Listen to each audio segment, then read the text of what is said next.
Hi friends, moms world എന്ന YouTube ചാനലിലേക്ക് എല്ലാവർക്കും സ്വാഗതം. ഇന്ന് നമുക്ക് നല്ല ടേസ്റ്റി ആയിട്ടുള്ള ഒരു പുട്ടുണ്ടാക്കുന്നത് എങ്ങനെയാണെന്ന് നോക്കാം.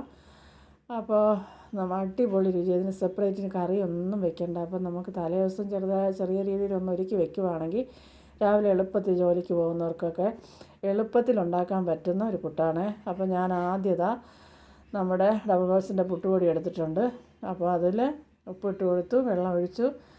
ഇപ്പോൾ ആവശ്യത്തിനുള്ള പൊടി ഇട്ട് കൊടുക്കാം. ഇനി നമുക്കൊന്ന് നല്ലപോലെ ഒന്ന് കുഴച്ച് വെക്കാം. നല്ലപോലെ ഇതുപോലെ ഒന്ന് കുഴച്ച് കൊടുക്കുക. ഉപ്പെല്ലാം എല്ലാ ഭാഗത്തും കിട്ടണം. അതുപോലെ തന്നെ മാവ് നല്ലപോലെ നനഞ്ഞ് കിട്ടണം. അപ്പോൾ ഈ പൊടി ഞാൻ എപ്പോഴും പറയുന്നുള്ളതാണ്. ഇച്ചിരി വെള്ളം കൂടിയാലും പിന്നെ കുറേ കഴിയുമ്പോഴത്തേക്ക് അത് കറക്റ്റ് പരുവത്തിന് ഒരു 10 മിനിറ്റ് അല്ലെങ്കിൽ ഒരു 5 മിനിറ്റ് മാറ്റി വെച്ചാൽ മാത്രം മതി. അപ്പോൾ ശരിക്കും വെള്ളം ഇതിങ്ങനെ ഒബ്സർവ് ചെയ്യും.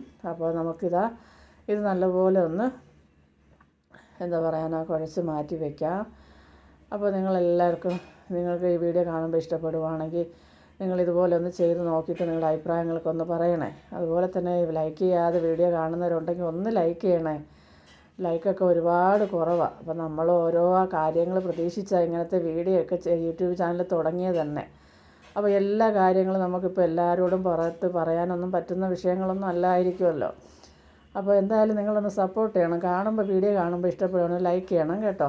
അപ്പോൾ ഈ പുട്ടുണ്ടാക്കാനായിട്ട് ഞാനിവിടെ ഒരു അരപ്പ് തയ്യാറാക്കുന്നുണ്ട്. അപ്പോൾ അതിനായിട്ട് ഞാൻ എണ്ണ ഒഴിച്ച് കൊടുത്തു, കടുകിട്ട് പൊട്ടിച്ചു. അതിലേക്ക് ഇഞ്ചി വെളുത്തുള്ളി അരിഞ്ഞ് വെച്ചതിട്ട് കൊടുത്തു, കറിവേപ്പില ഇട്ട് കൊടുത്തിട്ടുണ്ട്. ഇതൊന്ന് നല്ലപോലെ വഴറ്റിയെടുക്കണം.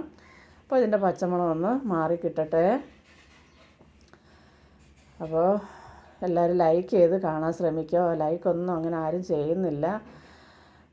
അതുപോലെ നിങ്ങളുടെ കമൻറ്റുകൾ പിന്നെ പോസിറ്റീവ് ആയാലും നെഗറ്റീവ് ആയാലും കമൻറ്റൊക്കെ എല്ലാവരും ഇടുക.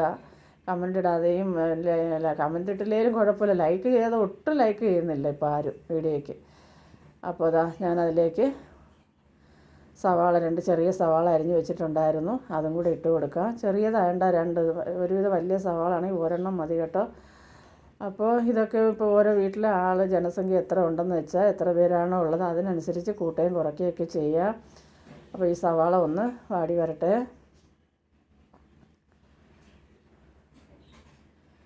അപ്പോൾ ഇതിലേക്ക് ഞാൻ ഒരു പച്ചമുളക് അരിഞ്ഞതും കൂടെ ഇട്ട് കൊടുക്കുന്നുണ്ട്. അപ്പോൾ ഇത് നല്ല എരിവുള്ള പച്ചമുളകാണ്, അതുകൊണ്ട് ഒരെണ്ണം ഇട്ടിട്ടുള്ളൂ. അപ്പോൾ നമ്മൾ ഉണ്ടാക്കുന്ന അരപ്പ് എത്ര വേണമെന്ന് വെച്ചാൽ അതിനനുസരിച്ചല്ലേ ചേർക്കാൻ പറ്റത്തുള്ളൂ. ഒരു ഇച്ചിരി മഞ്ഞൾപ്പൊടി ഇട്ട് കൊടുത്തിട്ടുണ്ട്. മല്ലിപ്പൊടി ഒരു 1/2 ടീസ്പൂണ്, കാശ്മീരി മുളക് പൊടി 1 ടീസ്പൂൺ ഇട്ടിട്ടുണ്ട്, കുരുമുളക് പൊടി 1/2 ടീസ്പൂൺ. നല്ലപോലെ ഇളക്കി കൊടുക്കാം. ഇനി നമുക്ക് ചിക്കൻ മസാല കുറച്ച് ഇട്ട് കൊടുക്കാം. ഇതിന് അളവ് പറയാൻ പറ്റത്തില്ല, ഇച്ചിരിയാണ് ഞാൻ എടുക്കുന്നത്. അതുപോലെ തന്നെ ഗരം മസാലയും. ഇപ്പോൾ ഒരു 10-200 ഗ്രാം വരും ചിക്കൻ. ഇതുപോലെ ഞാൻ ചെറുതായിട്ടൊന്ന് അരിഞ്ഞ് മഞ്ഞൾപ്പൊടി ഉപ്പും കൂടെ ചേർത്ത് വെച്ചിട്ടുണ്ടായിരുന്നു. അപ്പോൾ അതും കൂടെ നമുക്ക് ഇട്ട് കൊടുത്തതിന് ശേഷം ഒരിച്ചിരി വെള്ളം ഒഴിച്ച് നമുക്കിതൊന്ന് ഇതൊന്ന് തട്ടിപ്പൊത്തി വേകാനായിട്ട് അടച്ച് വയ്ക്കാം. അപ്പോൾ ഈ ചിക്കനിൽ നിന്നുള്ള വെള്ളം എല്ലാം ഊറി വന്നിട്ടുണ്ട് കണ്ടല്ലോ. ഇനി നമുക്ക് ഇതെല്ലാം വെള്ളമെല്ലാം ഒന്ന് വറ്റിച്ചെടുക്കണം. അപ്പോഴേ നല്ലതുപോലെ ചിക്കന് വെന്ത് കിട്ടും. അപ്പോൾ നമുക്ക് ആവശ്യത്തിനുള്ള ഉപ്പെല്ലാം ഈ സമയം നോക്കിയിട്ട് ഇട്ട് കൊടുക്കാം. ഉള്ളി വഴറ്റുമ്പോൾ ഇട്ട ഉപ്പ് ഉണ്ടായിരുന്നു. ആവശ്യത്തിനുള്ള ഉപ്പ് നമ്മൾ ഇട്ട് കൊടുത്തിട്ടുണ്ട് കേട്ടോ. വീഡിയോയിൽ അതെങ്ങനെയോ മിസ്സായി പോയെന്നാണ് എനിക്ക് തോന്നുന്നത്. അപ്പോൾ വീണ്ടും ഇതുപോലെ നമുക്ക് നല്ലപോലെ അടച്ച് വെച്ച് ഇതുപോലെ വെള്ളമെല്ലാം വറ്റിച്ചെടുക്കണം. കണ്ടല്ലോ, ഇപ്പം നമ്മുടെ ചിക്കനൊക്കെ ഏകദേശം പരുവായി വന്നിട്ടുണ്ട്. അപ്പോൾ ഇനി നമുക്കിത് അടുപ്പിൽ നിന്നൊന്ന് മാറ്റാം. ഇനി നമ്മുടെ കുറ്റി ഞാനിവിടെ എടുത്തിട്ടുണ്ട്. അപ്പോൾ അതിലേക്ക് ആദ്യം നമുക്ക് കുറച്ച് തേങ്ങ ഇട്ട് കൊടുക്കാം, തേങ്ങാപ്പീര ഇട്ട് കൊടുക്കാം.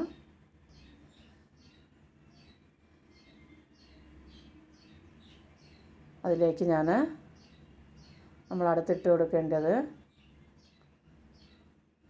നമ്മുടെ ചിക്കൻ നമ്മളിവിടെ റെഡിയാക്കി വെച്ചിട്ടില്ലേ അതിൻ്റെ അരപ്പിട്ട് കൊടുക്കണം കേട്ടോ.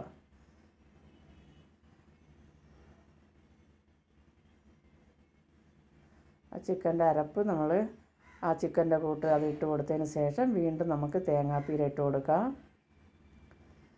തേങ്ങാപ്പീര ഇട്ട് കൊടുത്ത് വീണ്ടും മാവ് അങ്ങനെ ഇട്ട് കൊടുക്കേണ്ടത്. ആദ്യം തേങ്ങാപ്പീര, അത് കഴിഞ്ഞ് ചിക്കൻ്റേത്, അത് കഴിയുമ്പോൾ മാവ്, അത് കഴിഞ്ഞ് വീണ്ടും തേങ്ങാപ്പീര ഇട്ട് കൊടുക്കുക.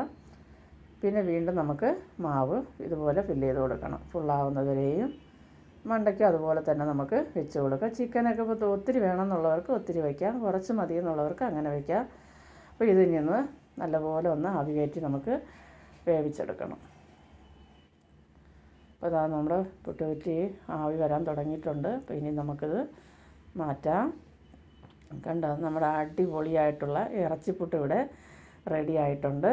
അപ്പോൾ ഇതെല്ലാവർക്കും ഇഷ്ടപ്പെടുമെന്നാണ് എൻ്റെ വിചാരം. അപ്പോൾ എല്ലാവരും ഈ വീഡിയോ ഒന്ന് കാണുകയും നിങ്ങളുടെ കൂട്ടുകാർക്കെല്ലാം ഈ വീഡിയോ ഒന്ന് ഷെയർ ചെയ്ത് കൊടുക്കുകയും ഇതുപോലെ ഒന്ന് ഉണ്ടാക്കി നോക്കുകയും ചെയ്യണം. ബീഫൊക്കെ ആണെങ്കിൽ പറയും വേണ്ട കേട്ടോ, ഭയങ്കര ടേസ്റ്റാണ്.